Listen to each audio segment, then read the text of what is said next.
யோசித்து பாருங்க, பரலோகத்தில் இயேசு எந்திரிச்சு மத்திய ஆகாயத்தில் நிற்கிறார். அப்படி வாங்க ரிசீவ் பண்ணுறதுக்கு நிற்கிறாரு.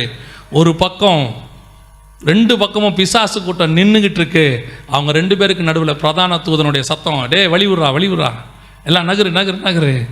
அவன் சொல்லுவான், கர்த்தரால் மீட்கப்பட்டவர்கள் வருகிறார்கள், கர்த்தருடையவர்கள் வருகிறார்கள். இந்த கூட்டத்தில் தான் நீங்களும் நானும் இருக்க போகிறோம். எவ்வளோ சந்தோஷம் பார்த்தீங்களா? நான் எப்போவுமே இந்த செய்தியை மட்டும் என் லைஃப்பில் மறக்கவே மாட்டேன்.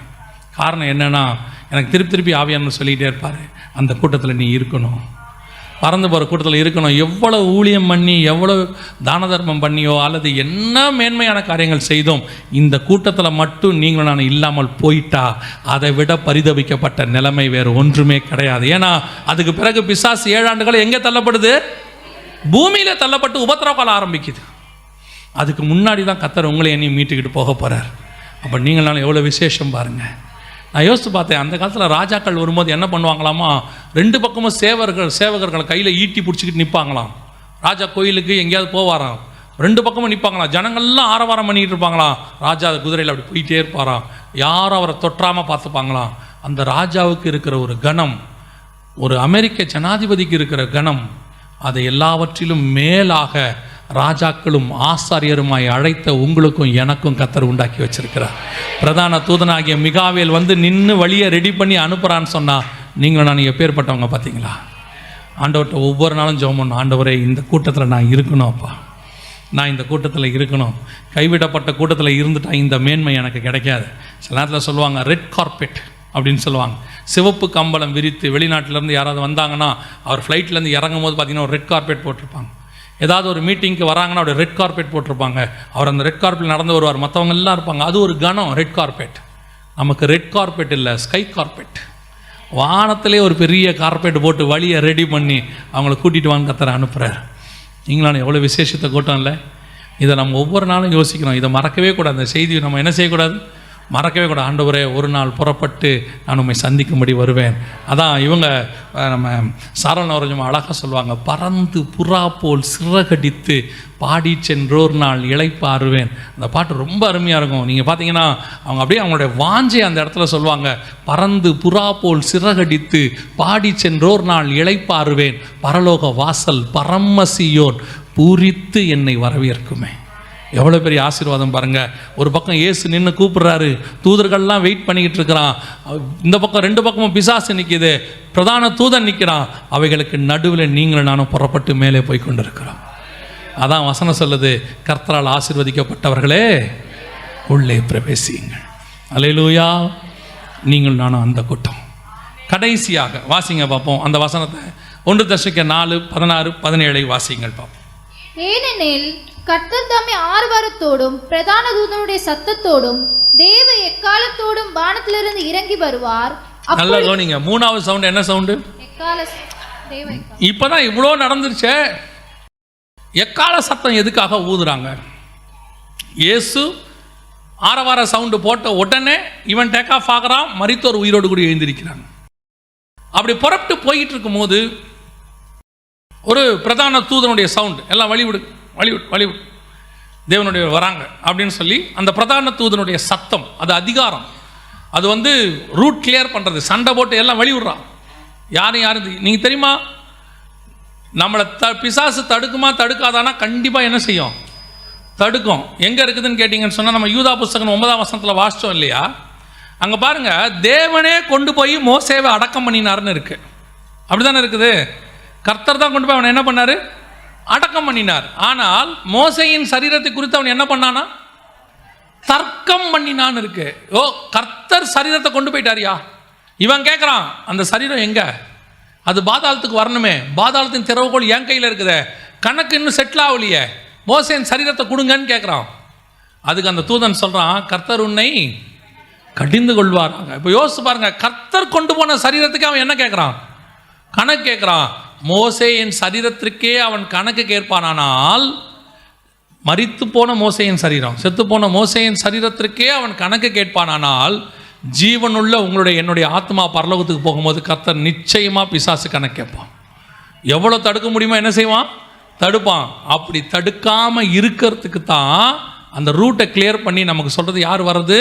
பிரதான தூதனுடைய சவுண்ட். கடைசியாக தேவ எக்காலத்தோடு. இந்த எக்கால சவுண்டு எதுக்காக ஊதப்படுது அப்படின்னு சொல்லி தியானிக்கும் போது கர்த்தர் எனக்கு ஒரு காரியத்தை சொல்லி கொடுத்தார்.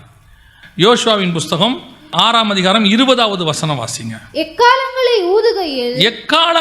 ஊதுகையில் ஜனங்கள் ஆர்ப்பரித்தார்கள். எக்கால சத்தத்தை ஜனங்கள் கேட்டு மகா ஆரவாரத்தோட முழங்குகையில் அலங்கம் இடிந்து விழுந்தது.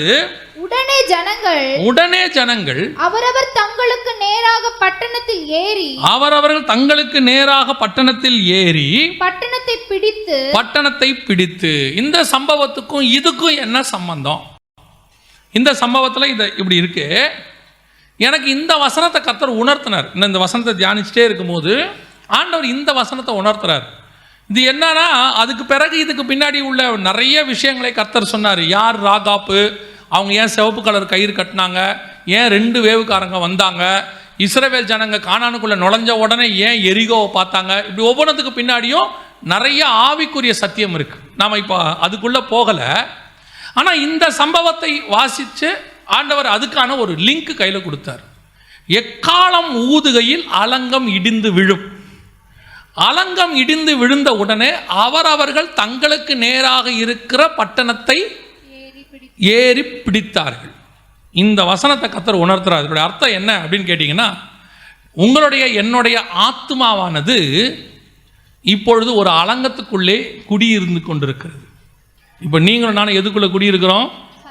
மண்ணால் கட்டப்பட்ட ஒரு சரீரத்துக்குள்ளே குடியிருக்கிறோம். அங்கே உங்களுக்கு ஆரவார சத்தம் வந்து, பிரதான தூதனம் சத்தம் வந்து, எக்காலம் ஊதின உடனே இந்த அலங்கம் இடிந்து விழும். எந்த அலங்கம் இடிந்து விழும்? நம்முடைய சரீரம் மறுரூபமாகும். இது இல்லாமல் போகும். இது இல்லாமல் போய் நமக்கு நேராக இயேசு கிறிஸ்து நமக்கென்று ஒரு பட்டணத்தை கட்டி கொண்டிருக்கிறார். அவனுக்கு நான் ஒரு வாசஸ்தலத்தை ஆயத்தப்படுத்துகிறேன். அந்த வாசஸ்தலத்தை நோக்கி ஒவ்வொருத்தரும் புறப்படுவாங்க. எல்லாரும் போய் அவனுக்குரிய பட்டணத்தை பிடித்தாங்கிற மாதிரி ஒவ்வொருத்தரும் தனக்கு நேராக இருக்கிற தன்னுடைய வாசஸ்தலத்துக்குள்ள நுழைவாங்க. இப்போ வாசஸ்தலம்னா என்ன? வாசஸ்தலம்னா என்ன? உங்களுக்கு இந்த வாசஸ்தலத்துக்கு நிறைய விளக்கங்கள், தரிசனங்களை கொடுத்து வச்சிருக்கிறாங்க. சரியா? உங்களுக்கு தெரியும், நிறைய பேர் தரிசனத்தில் சொல்லியிருப்பாங்க, நீங்கள் போனீங்கன்னா பரலோகத்தில் உங்களுக்கு என்ன இருக்குது? வாசஸ்தலம். வாசல்னா என்னது? வீடு இருக்குது. வெளிப்படுத்தின விசேஷம் 21ஆம் அதிகாரம் 18-19 வாசிங்க. அதன் மதில் வச்சிரக்கல்லால் கட்டப்பட்டிருந்தது. நகரம் தெளிந்த பளிங்குக்கு ஒப்பான சுத்த பொன்னாய் இருந்தது. அப்ப இருக்குதா? இருக்கா? ஆனா எது நகரம்? எந்த நகரம்? புதிய எருசலேம். இப்ப வாசிங்க 21ஆம் அதிகாரம் 10வது வசனம் வாசிங்க.